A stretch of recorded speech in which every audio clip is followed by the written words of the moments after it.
Pam, I appreciate you giving me this chance to cook this omelet. Well, great, David. You know, you are kind of thought of as the omelet king at our extension office, as you like to treat us to an occasional omelet. All right. Well, we're going to cut the iron over here, and I'm going to use a little bit. I'm going to save this part here of the spring onion for another project that I've got going on. And I'll use, actually you can use a spring onion all the way up, and this will give us a little bit of green right here in the omelet. And I don't have a lot of green today in the rest of it, so here we go. We'll start with that, and then with the mushrooms. Now, this is actually a portobello mushroom, and I couldn't find the shiitake mushrooms locally. Locally, shiitake mushrooms are normally what we grow here. I've helped several people grow the shiitake mushrooms, and it is a similar mushroom as far as taste and what have you, but the portobellos will do if I can't get what I want. And we'll put them in here. Of course, you could put a lot of other things in here too for the protein part of it. You could put the ham or well, you really don't need chicken. any more protein because those eggs are filled with protein. Oh yeah, I love to have some They protein. are filled with protein. All right, pan's getting a little hot here. Let me cool it down just a touch. And a little bit of olive oil, which mushrooms do real good with butter, but every time I say butter, the nutritionists sort of cringe, so I'm going to swap over and use a little bit of olive oil for the mushrooms. How much would you say you put in there, David? On the olive oil? Enough to keep them from sticking, because I don't have a non-stick pan here. Okay. If I had a non-stick pan, I wouldn't have to use as much, but mushrooms taste a little bit better if they get a little bit of butter or oil on them, quite honestly. So there we go on that. And you know, if you had a non-stick pan, that would make your cooking job a little bit easier. Easy. Easier. Okay. Oh, easy. That's right. Omelets are very easy. All right. Well, I'm going to let that heat up just a little bit right there. And then I am going to get me a couple of other things set up here. We've got some of our goat cheese, which again, this is another fat, so you've got to be careful. And you've told me before about the size of a dice is 3 dice is a serving, right? One dice represents 1 ounce. So you're probably putting in about 3 ounces of goat cheese. Okay. Or Gouda cheese. I'm sorry, Gouda cheese. And Made from goats. And Yep. this came from the farmer's market. It right? did. It did. And we'll also get a little bit of and you can use these mushrooms raw, but I prefer them cooked, and so that's why I'm going to pre-cook them a little bit. I got my cheese ready here. I'll get me a little bit of this pepper here. Well, now, David, did you wash this pepper? I did. Okay, I just want to make sure. To wash your produce. On those cherry tomatoes, I doubt they've been sprayed, quite honestly, but it's just a habit to get into. And I wash my hands too, Pam. Well, good. I know you don't make me sound that way, but it's really important that we It wash is. our produce and, of course, wash our hands. And the other thing that is not obvious yet, but it'll be obvious, I hope, is I'm trying to prevent cross-contamination from the eggs to the vegetables. We can't really be sure that we've not contaminated vegetables if we're not careful. And you'll notice by the time I'm finished that I'm very careful with that. Good. So anyway, I've got a few peppers right there, and we'll put in a few of these cherry tomatoes right here. I like the red cherry tomatoes because of the color contrast with the yellow of the egg, but I grow some real nice yellow cherry tomatoes too, and they will not color contrast as well, but they really taste pretty good. So here we go. All right, let me bring back my other items right here. Well, those mushrooms are looking good and tender. All right.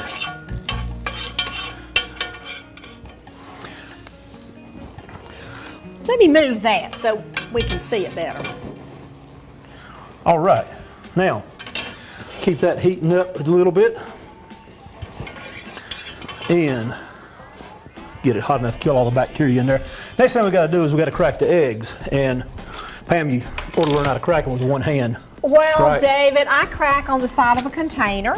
So you're showing off and you're cracking on the cabinet. That's fine. Well, the little kids are impressed by this. Now, women normally not. My wife's never impressed with I this. am not impressed because you're going to have a greater potential or chance of getting eggshells in there. Oh my goodness, and those eggs are just rolling around your hand. Okay, That's why I'm gonna wash my hands. My hands are now contaminated. I go to the sink and I wash my hands, and the counter is contaminated. So I will bring back a towel and wipe the counter off. A soapy towel. That's great, David. All right, there we go. Now, a lot of people will like to put water or milk or something in here, and I've seen people separate the eggs, egg whites, and milk and solve it, and all that, and it doesn't taste quite as good in my opinion. I like to just use this. With you, but I this like is going to give you the best taste. You can add milk or add water, or water is probably a better solvent, but anyway, if we get it going like that, now, we are ready to put it in here. Our Cook Smart, Eat Smart book that we have in extension will give you some definite combinations and ideas. David, and I guess you're just kind of putting in whatever you have in the omelet. Yeah, if I have it and I want it, that's the two keys. Oh, if you have it and you want it. Yeah, no other combination will work. You know, if you, and you want to cut this back down and cool it back off, or you damage your oil a little bit there. Yeah, if you don't have it, you don't put it in there. If you have it and you don't want it, you don't put it in there. If you don't want it and don't have it, you don't put it in there, you know. So Dave, that didn't make a lot of sense, but I think what you're trying to say is if it's in the kitchen sink, you'll use it, right? Nope. Okay. Anything but the kitchen sink. You're going to get me throwing the kitchen sink in here yet. Okay, let me put a little bit of this across here and a little bit of this. Now, I notice your pan is hot. And you're really not touching the omelet mixture at all right now. You're just letting it sit. Is that correct? That's it. You got to let it sit just a little bit of while here.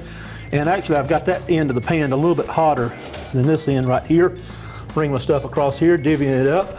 And sometimes, you know, if one person wants an item and doesn't, I'll leave one side blank for them to use right there. But at this point in time, use a spatula. Which your spatula would be good if it was a little bit longer than that, a little bit longer handle. I had a good one time, but it got away from me. So here we go. Flip it over like that, and push this on up on the eye to heat it a little bit more.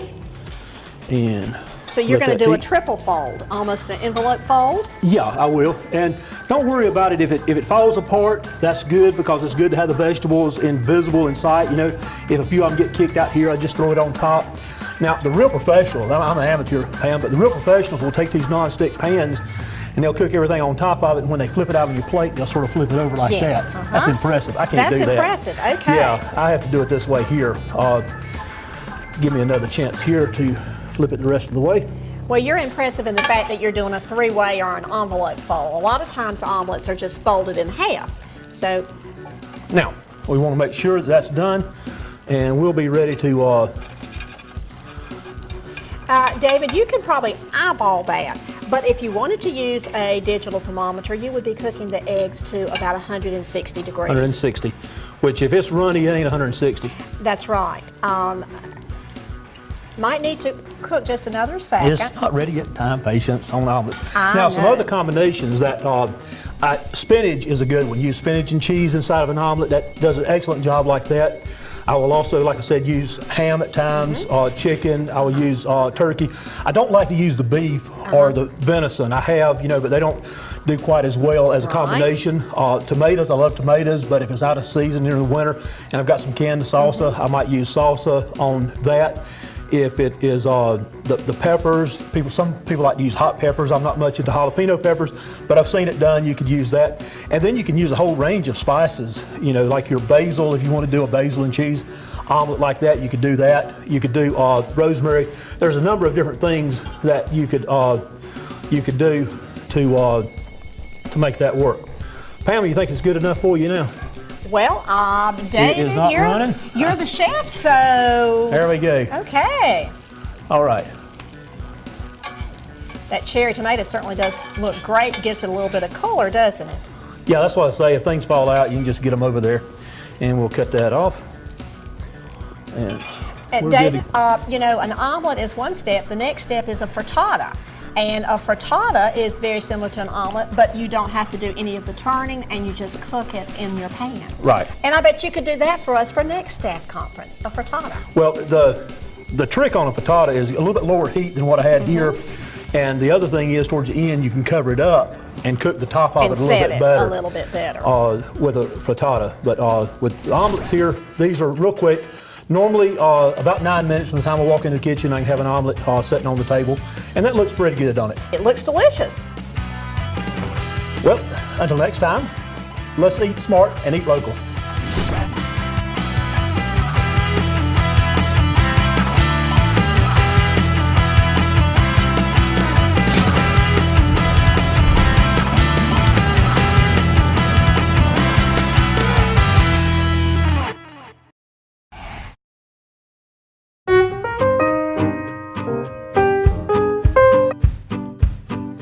I know in my heart I've been a lucky one. However far apart, you'll be the only